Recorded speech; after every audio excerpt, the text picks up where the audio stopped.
Welcome to the Serve Locally portion of this series. There are two other sections in this series, one thinking about our worship to God and encouraging us to think creatively about what that looks like day to day. And the other section is thinking about how we love those around us with generosity and how that can really build the community that we live in. This section is all about how we follow Jesus' example in meeting the needs of those around us, and in particular, those who are suffering or disadvantaged or oppressed or simply don't know who Jesus is. This can be summed up with one word, and it's a word we don't really hear that often: serving. It basically means that we try and meet someone's need, we try and provide for or perhaps give to them in some way. And we're going to consider why and how we do this, as well as helping you to think what it means to serve locally in your context. But as usual, a totally unrelated question to get you thinking and talking as we start.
Then the king will say to those on his right, "Come, you who are blessed by my Father, take your inheritance, the kingdom prepared for you since the creation of the world. For I was hungry, and you gave me something to eat. I was thirsty, and you gave me something to drink. I was a stranger, and you invited me in. I needed clothes, and you clothed me. I was sick, and you looked after me. I was in prison, and you came to visit me." Then the righteous will answer him, "Lord, when did we see you hungry and feed you, or thirsty and give you something to drink? When did we see you a stranger and invite him in, or needing clothes and clothe you? When did we see you sick or in prison and go to visit you?" The king will reply, "Truly, I tell you, whatever you did for one of the least of these brothers and sisters of mine, you did for me."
Then the king will say to those on his right, "Come, you who are blessed by my Father, take your inheritance, the kingdom prepared for you since the creation of the world.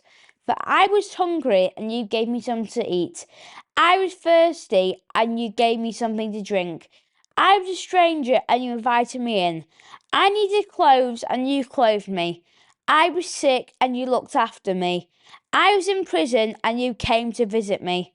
Then the righteous will answer him, "Lord, when did we see you hungry and feed you, or thirsty and give you something to drink? When did we see you a stranger and invite him in, or needing clothes and clothe you? When did we see you sick or in prison and go to visit you?" The king will reply, "Truly, I tell you, whatever you did for one of the least of these brothers and sisters of mine, you did for me."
Last session, we thought about why we respond and that the overflow of time spent in God's presence presents us with a choice to respond to injustice or not to respond.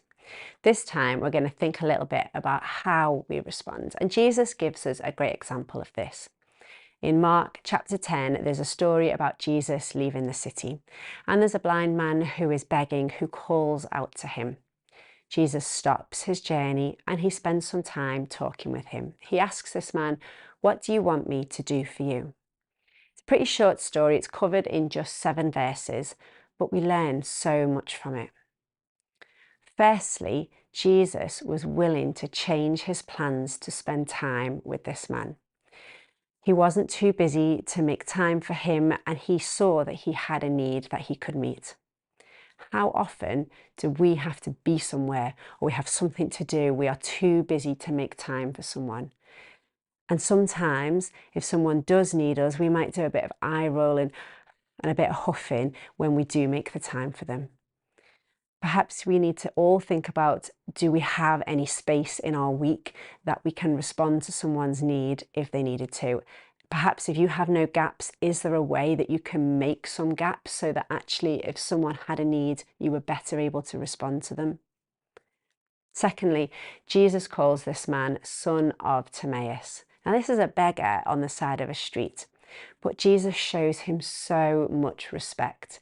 He treated everyone he met with significance, and in speaking to this man like this, he recognized he was a family. He had a family, he was a son, he had people probably that cared about him somewhere.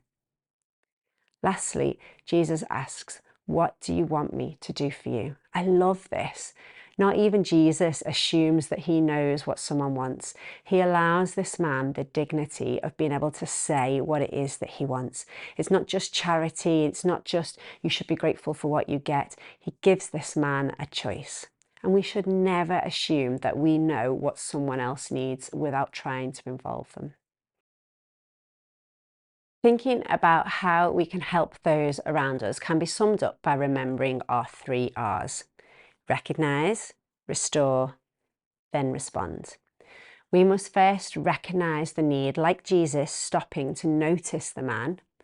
Then we restore the person. This includes their dignity by treating them with significance and respect, as well as whatever other physical need they might have. How people respond is out of our control. Even throughout the New Testament, there were countless people who interacted with Jesus himself, and they all responded in very different ways. Some people joined Jesus and chose to follow him. Other people chose to walk away. Some people changed their whole lives.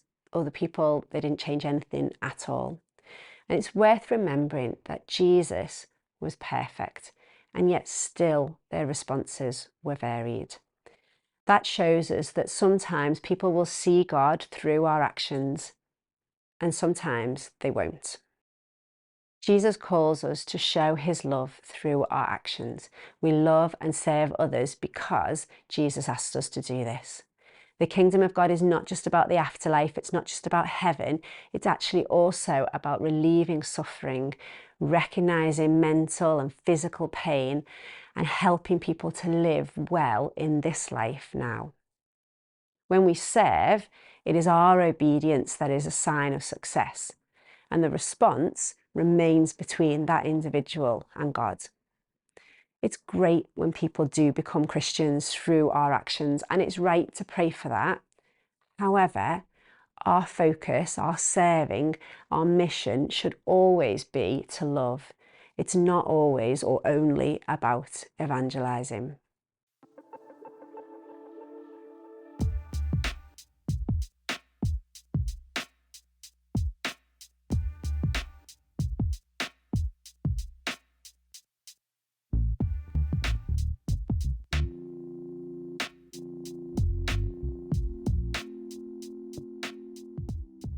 During this Serve Locally section, we're going to use our pause and pray time to listen to God mainly. Listening can take a little practice, and don't expect to hear an audible voice, although that isn't impossible. Instead, listen to the thoughts that come into your head after this time where you've asked God to speak to you. If your mind wanders, that's okay. Just come back to what we're thinking about and listen again. You might start to notice some similar thoughts that keep coming to mind, or you might get a bit excited thinking about the what-ifs around these thoughts. Sometimes you might think about a charity or a business or a person related to this cause. If so, at the end of this session, explore that a little bit more. A bit of Googling, perhaps contact somebody that you know. Basically push against that door and see if it opens and it leads you on.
Some friends that I have made through a work project are carrying out the 3 R's beautifully.